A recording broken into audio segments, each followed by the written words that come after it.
Hello again, everyone, and thanks so much for joining us for this Sunday's edition of Alaska Weather on this first day of November. New month, new day of the week, November 1st, 2020.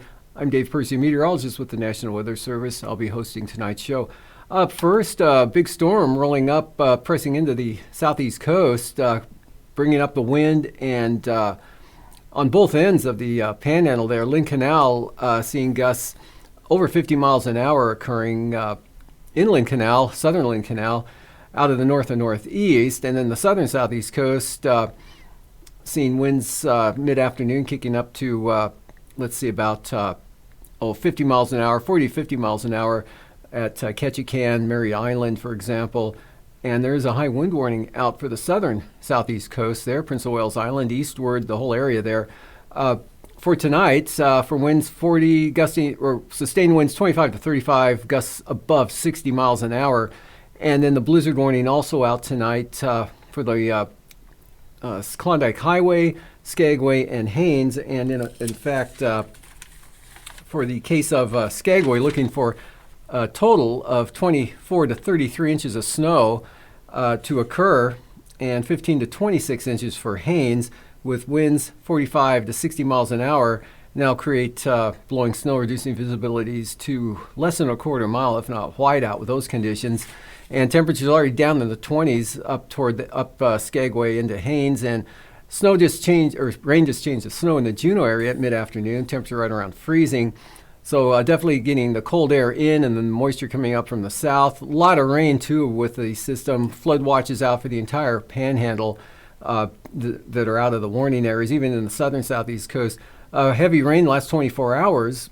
Ketchikan 3.5 inches, and Metlakatla and Craig both 2.5 inches, with Hyder seeing 2.25 inches. So a widespread area of heavy rain already has occurred, and the system coming in currently and this evening overnight will just keep heavy rains going over the southern areas. That moisture pushes northward. It'll turn into the blizzard over the Klondike Highway, Haines to Skagway area.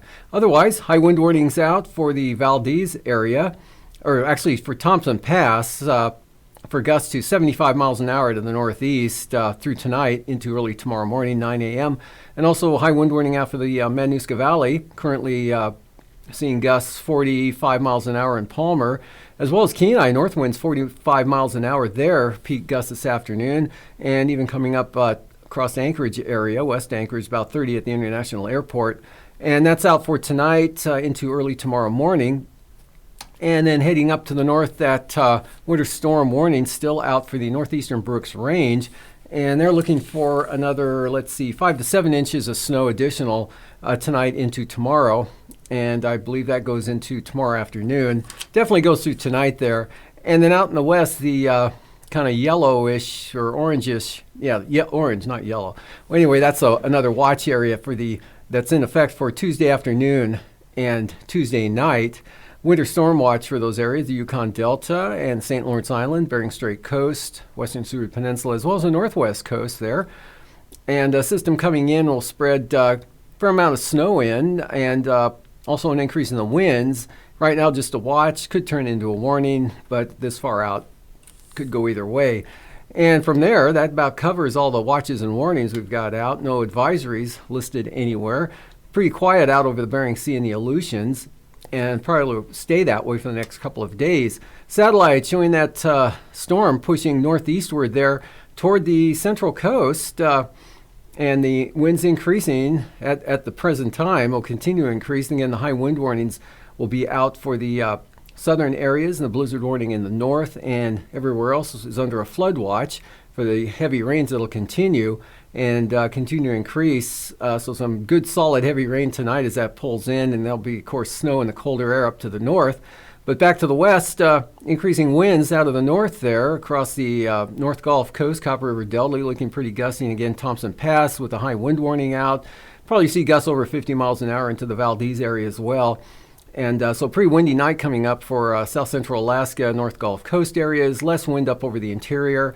And clouds and passing areas of light snow. Also some gusty winds up to 45 miles an hour at Barter Island this afternoon, associated with a trough swinging by with some light snow. Snowfall amounts haven't been all that impressive, at least the ones I could find, anywhere from a quarter to a half an inch, or maybe an inch falling today along the North Arctic coast and North Slope. Probably heavier amounts in over the North Slope toward the Brooks Range. Otherwise, cold air continues to pour southward through the Bering Sea. And snow showers, though, not a lot of moisture with it. You can see a band of clouds as the main front kind of hung up, and actually to the south, the main low center out there over the for the Aleutians, and that gusty east winds and some light precipitation with that. But the main bulk of the moisture there with that system pushing off to the east southeast. And one more time through there, you can see the good northeast winds clearing it out very nicely from the southwest interior past Nunivak Island. And a fair distance off the coast there, drying it out over Bristol Bay. A lot of sunshine over the Alaska Peninsula, and even some sun breaks for the eastern Aleutians. Looking at the chart today, again, that low center, kind of elongated, almost could draw two low centers in there. So I just elected to put one in. And very tight gradient there into the southern panhandle. That'll bring the winds, continue to bring those winds up. Again, already gusting upwards of 50 miles an hour. Seeing gusts 65 to 70 over the Queen Charlotte Island area. And that's all going to be shifting northward, and that's going to, the moisture associated with that's going to collide with the Arctic air that's pouring southward via gravity flow there through Lynn Canal, Glacier Bay, and in toward Juneau. So that's where the blizzard warning's at, and otherwise diminishing light snow showers. They already have diminished, but kind of lingering tonight on the north side of the Alaskan Range. Otherwise clear and very windy across the channeled areas of south central Alaska. And for Kodiak, generally dry. The snow showers or rain and snow shower area there will stay off the coast for the most part, and dry for the Alaska Peninsula, and just scattered showers over the northern Bering Sea, and areas of rain and fog with pretty brisk easterly winds for the Aleutians. And then for tomorrow, high pressure settles in over the central interior, and troughs continue to spread surges of light snow across the North Slope and Arctic coast, maybe a little bit of an increase in the wind like we saw today. But amounts will be quite light, and then colder air coming southward will bring the snowfall levels closer to sea level there, farther south in the Bering Sea. That'll include the Pribilofs. Should stay in the form of rain, but light rain or rain and snow showers for the Alaska Peninsula, and generally cloudy and damp for the Aleutians, but winds lightening up. Low pressure tonight pushes up along the southeast coast there, and then for tomorrow, moves inland, and we still have a low hanging back in the Gulf of Alaska due to the outflow winds there. Cold air kind of makes a self-regenerating low center there. The cold air comes out over the open water, and it warms up, it rises, pressure falls. So that kind of holds a low center back in the Gulf, with the main one kicking off to the east. But a trough will develop yet another low that will push in across the southern panhandle tomorrow night, and then pull out Monday or Tuesday there. Won't be as strong as one today. Won't be nearly as strong as one today. And you can see a lot of much drier conditions, but still windy and cold up over the north. Less wind south central Alaska, cold over the central interior. Snow moves into the west coast there, western Arctic coast, all the way down to the Kuskokwim Delta area. And pretty good, another shot of cold air coming down with that trough axis there across Nunivak Island. So winter storm watch Tuesday afternoon into Tuesday night there from, well, the Yukon Delta northward to the northwest coast. High pressure back to the west, holding the storminess way out there over Kamchatka Peninsula. Lows tonight, pretty chilly eastern interior, call it 15 to 30 below. There from the central interior, mostly 15 to 20 below in the central part of the state. And then warmer out to the west, and under mild southerly flow, quite a contrast. Lows in the upper 40s southern panhandle, dropping into the lower to mid 20s up there in the north. And lows 5 to 25 south central Alaska. Really depends on where you have the wind blowing. And then highs tomorrow in the 20s south central Alaska, much like today up over the central eastern interior. Some areas staying below zero the entire day. Other areas creeping above a little bit there. Lower 50s southern panhandle, upper 20s northern areas, and 40s, lower 40s, Bering Sea, Pribilofs, upper 30s for the Alaska Peninsula. And lows for Tuesday morning. Again, 15 to 25 below, maybe some areas colder into the Copper River Basin, and single numbers to some areas below zero, south central Alaska, Kenai Peninsula, and a little chillier there over the Panhandle, especially up north, and then that'll be followed by highs near 30 Skagway to mid 40 southern Panhandle, staying below zero central eastern interior areas, and mid 20s for south central Alaska. And now, aviation weather around Alaska.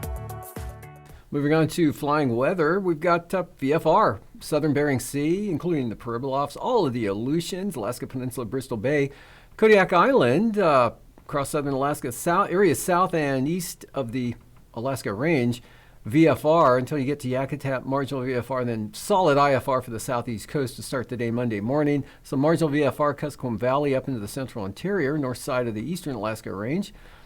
And some IFR over the Yukon Flats, IFR North Slope, and mostly along and north of the Brooks Range to the eastern Beaufort Sea coast, northern Bering Sea marginal. And for the afternoon, St. Lawrence Island, Bering Strait into the northern Bering Sea marginal VFR, and southern Bering VFR, but now some marginal VFR into the eastern Aleutians, western Alaska Peninsula, but from say about Atco westward to Shimei and Attu, even the Komordorskis VFR, Kodiak VFR, and good VFR over the interior south of the Brooks Range, northwest coast, Kotzebue Sound, maybe into Selawik there, Shishmaref, Buckland, all marginal. Well as Kivalina up around the Capes there, western Arctic coast, marginal VFR, and then some IFR on the eastern Beaufort Sea coast. Some IFR hanging on to the southern Panhandle with marginal VFR elsewhere up into the eastern Copper River Basin, mostly around the Wrangles. And then for Tuesday morning, excuse me, good VFR in the interior again, even up into the central North Slope, otherwise the Arctic coast, marginal VFR. Then from about, say, roughly Point Ley on down Cape Lisburne, Point Hope to Kivalina, maybe even Red Dog, IFR, but Kotzebue Sound, marginal, Seward Peninsula, Nome, St. Lawrence Island, St. Matthew Island, and but the Pribilof, southern Bering Sea looking really good again. Good VFR, pretty widespread, maybe some marginal VFR there over the southern southeastern Bering, mostly north of the Alaska Peninsula and Aleutians. Kodiak VFR, but some marginal VFR there for the eastern North Gulf Coast, just grazing maybe Yakutat, not quite reaching Elfin Cove. Marginal VFR over the southern Panhandle, but notice quite an area of VFR now across the central and northern areas. And then for Tuesday afternoon, again, lowest conditions there for the Panhandle will be off to the southeast, Hyder, Stewart, and those areas, otherwise marginal there for the areas just north of Dixon Entrance. VFR elsewhere, marginal VFR clinging to the greater Yakutat area in the eastern North Gulf Coast, and VFR in the interior, but you can see a band of IFR now pushing into the west. They're extending down in toward Kuskokwim Bay, and then back to the west across Nunivak Island. Pribilofs still in the VFR zone, and some possible marginal VFR, Alaska Peninsula, eastern Aleutians. Otherwise, most from Nikolsky westward, all VFR. Good chunk of the southern Bering Sea, Bristol Bay to Kodiak VFR, southern Alaska, right up to the eastern Beaufort Sea coast VFR. And for passes tomorrow, lowest conditions, northern approach, better southern entrance, likely VFR, and marginal in between. And again, this just signifying the lowest conditions will be on the northern entrance and VFR south entrance into the interior. Lake Clark-Merrill, a good VFR day coming up for the day Monday, as well as windy. And Isabel VFR, Mintesta VFR as well. Pretty good for Tanita VFR. Pretty turbulent though, those northeast winds in the high wind warning out for the area there. And for Portage, VFR and Chilkoot and White, IFR improving to marginal VFR, probably before midday, I'd say, and continuing an improvement through the afternoon. Freezing levels, again, quite a gradient now over the Panhandle of the southerly flow for tomorrow morning before that next low kind of pulls off. We got 2,000 feet all the way up to, say, Lynn Canal, northern Lynn Canal, and then 10,000 feet over the Queen Charlotte's. Not much gradient elsewhere. At the surface south of Kodiak Island, well into the Gulf of Alaska, right along the Nunivak Island area, 2,000 feet south of the Aleutians. Icing, improving icing here over the southeast coast tomorrow, starting out heaviest in the morning, improving in the afternoon. Areas of icing with the westerly flow there along the Arctic coast, North Slope areas, and possible icing over the southeast Bering Sea. And from there, jet stream, again with that thermal gradient we saw in the freezing level pattern, Strong south to southwest jet, 150 knots, that pushing inland, beginning to diminish there over the Panhandle, upper level low over the Kenai Peninsula, northward to the eastern Brooks Range. A widespread area, northerly flow, not too strong, maybe 60 knots over the Bering Sea from the western interior. And at 9,000 feet, 60 knots out of the northeast here, coming into the Matanuska Valley, Cook Inlet area, southwest early for the Panhandle, and jumping into the turbulence, improving throughout the day for the southeast coast, but light to moderate chop widespread for the southern Alaska into the North Gulf. Welcome to another edition of Alaska Weather Facts. I'm meteorologist Dave Snyder, and joining us once again is our good friend Eric Stevens from GINA, the Geographic Information Network of Alaska. He is here and has been here many times to talk to us about weather satellites and how those can help Alaskans understand our weather, how we can do better detection, keep more people safe from things even like volcanic ash. But today, Eric, you're going to talk to us a little bit more about weather satellites and how that can keep Alaskans safe and protect our property from wildfire, right? That's right, Dave. Today's topic is where there's smoke, there's fire. And thanks for having us back again to Alaska Anytime. Weather. Well, weather satellites have a lot of different instruments on them. It turns out that the electromagnetic spectrum has a lot going on in it, and only one part of that is visible light, what we see. Right. Weather satellites, of course, report that. Today's topic is wildfires. Okay. There are some people who say that in Alaska in the summertime you don't have severe weather. These people are usually from Oklahoma or somewhere, and F5 tornadoes tend not to occur in Alaska. Right. People have also said what we do have in the summer. What is Alaska's severe summer weather can be hydrology, Right. flash flood and erosion in the mountains and things like that, and fires, wildfires. Absolutely. Those were here in 2004, certainly remember that. We've got an example here from 2014. Now it was a quiet season overall, but in May, down on the Kenai Peninsula, we had a wildfire on the Funny River, and this is a satellite image from a polar orbiter that went right over Alaska, and we can see the plume of smoke coming out of that fire on the Kenai, curling down. It's caught in the wind. Right. It goes down toward Kodiak Island, curves around. You can see it circulating around a low pressure system that's in the Gulf of It Alaska. was a beautiful picture. Oh my gosh. Except there was a fire. There's a fire there. The nice thing is with this satellite image, you can tell where the fire origin is, where Right. the smoke is coming from. And it's a color image. We're looking at the wavelength spectrum of about 0.4 to 0.7 micrometers or microns. That's what the human eye would see. If you were riding on the satellite and looked down, you could see this kind of an image. Right. So that's pretty nice. But it turns out there's more to the electromagnetic spectrum than just visible light. Okay. You've heard of infrared, ultraviolet, that kind of thing. If we move into longer wavelengths, let's go to one specifically, 3.7 microns. Okay, 3.7. Why worry about that one? Well, we've got an example here. 3.7, it turns out, happens to be very sensitive to a certain temperature range, temperatures where fires burn. Okay. And so we've got an example zoomed in a little more from that same Funny River fire down on the Kenai Peninsula, and we can see that you get up into a few hundred degrees Fahrenheit, Right. and that's where the colors are. We can see there on the Funny River fire to the west and to the east, almost a horseshoe shape there, is not only we're seeing where the fire is in a general sense, but specifically where it's the active fire That is where front. it's burning right now. And it's Amazing. 3.7 microns is the important temperature there. Okay. That's right. So this is really important to firefighters on the ground, people that are making plans and directing the firefighters on where they need to go and cut the trenches and keep people safe. You know it. If you want to fight that fire, you got to know where it is. Okay. You got to know the leading edge. We've also got a movie loop, nothing quite like animating it in time. Yeah. You can see the fire spreading out over time with a succession of film or a succession of images. Now this is one channel, 3.7 micron. You know, we looked at that color smoke image before. Right. And that's actually a red, a green, and a blue. That's how you get color imagery. What if you took 3 different wavelengths in the infrared? You went from like 2.2 micron, 1.5 micron, up to 3.7. You mix them together, you get this other kind of color image, which is even a better way to sharply bring out the details of where that leading edge of the fire is. Okay. You'll note, though, in the infrared, guess what? We don't see the smoke. That's too bad. And on these movie loops, you can see the clouds go by. These channels can't see through clouds. The lesson is there's no one perfect solution. You got to have the visible, got to have some of that infrared single 3.7 channel, some of the infrared mixing to help get a different perspective. another one, we've talked before about a fun channel called the Day-Night Band. Yes, one of my favorites. Oh yeah, and in Alaska in the winter, it's great. We've got all this darkness. The Day-Night Band is so sensitive to seeing light. You can see features that otherwise aren't available. Now in Alaska, when you have a forest fire, it tends to be light out all the time. Right. It's our summer. But we can go down south to the Rim Fire in California in 2013. Now, okay, it was in California, not Alaska, but Alaskan crews went down to fight that fire, so we Fair can enough. talk about it here on Alaska Weather.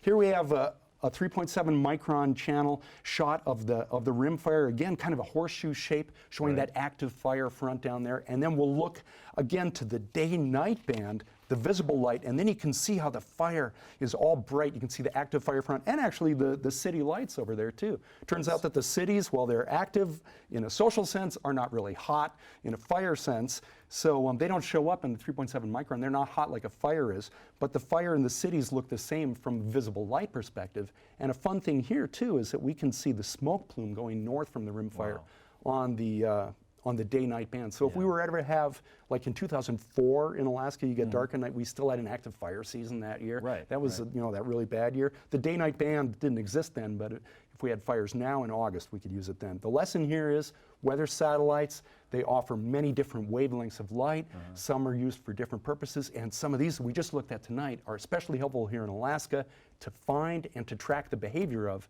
these wildfires so the crews can go out there and do their jobs. Sure, sure. So a satellite toolbox for the firefighting crews and the fire weather forecasters, and it just underlines how important satellites are, especially for Alaska and our mission for the National Weather Service to protect life and property, and also to enhance the national economy. So wonderful stuff there, Eric. And people can look at pictures like this anytime by going to gina.alaska.edu. You'll find images there all around Alaska at various times of the year, and not just about fire weather, but volcanic ash and smoke and anything else you want to check out. They're always beautiful pictures and always interesting to look at no matter what time of the day. Thanks again for joining us, Eric. We appreciate it and welcome you back anytime. For this edition of Alaska Weather Facts, I'm meteorologist Dave Snyder. See you next time.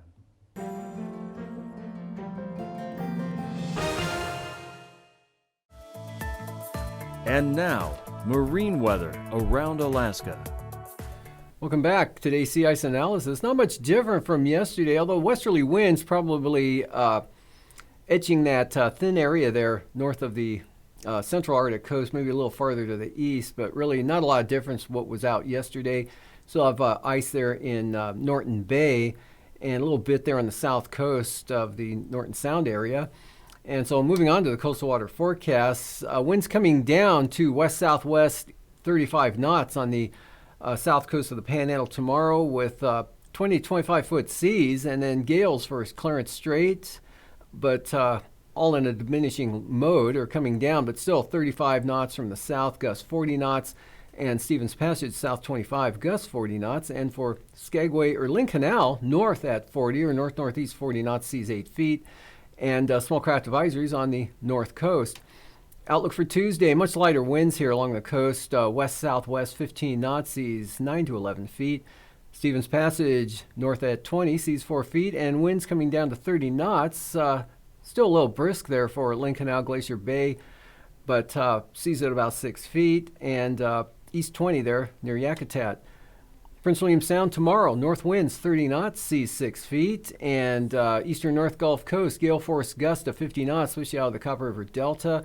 Otherwise sustained 25 with 9-foot seas. Minimum gales on the western North Gulf Coast, north at 35.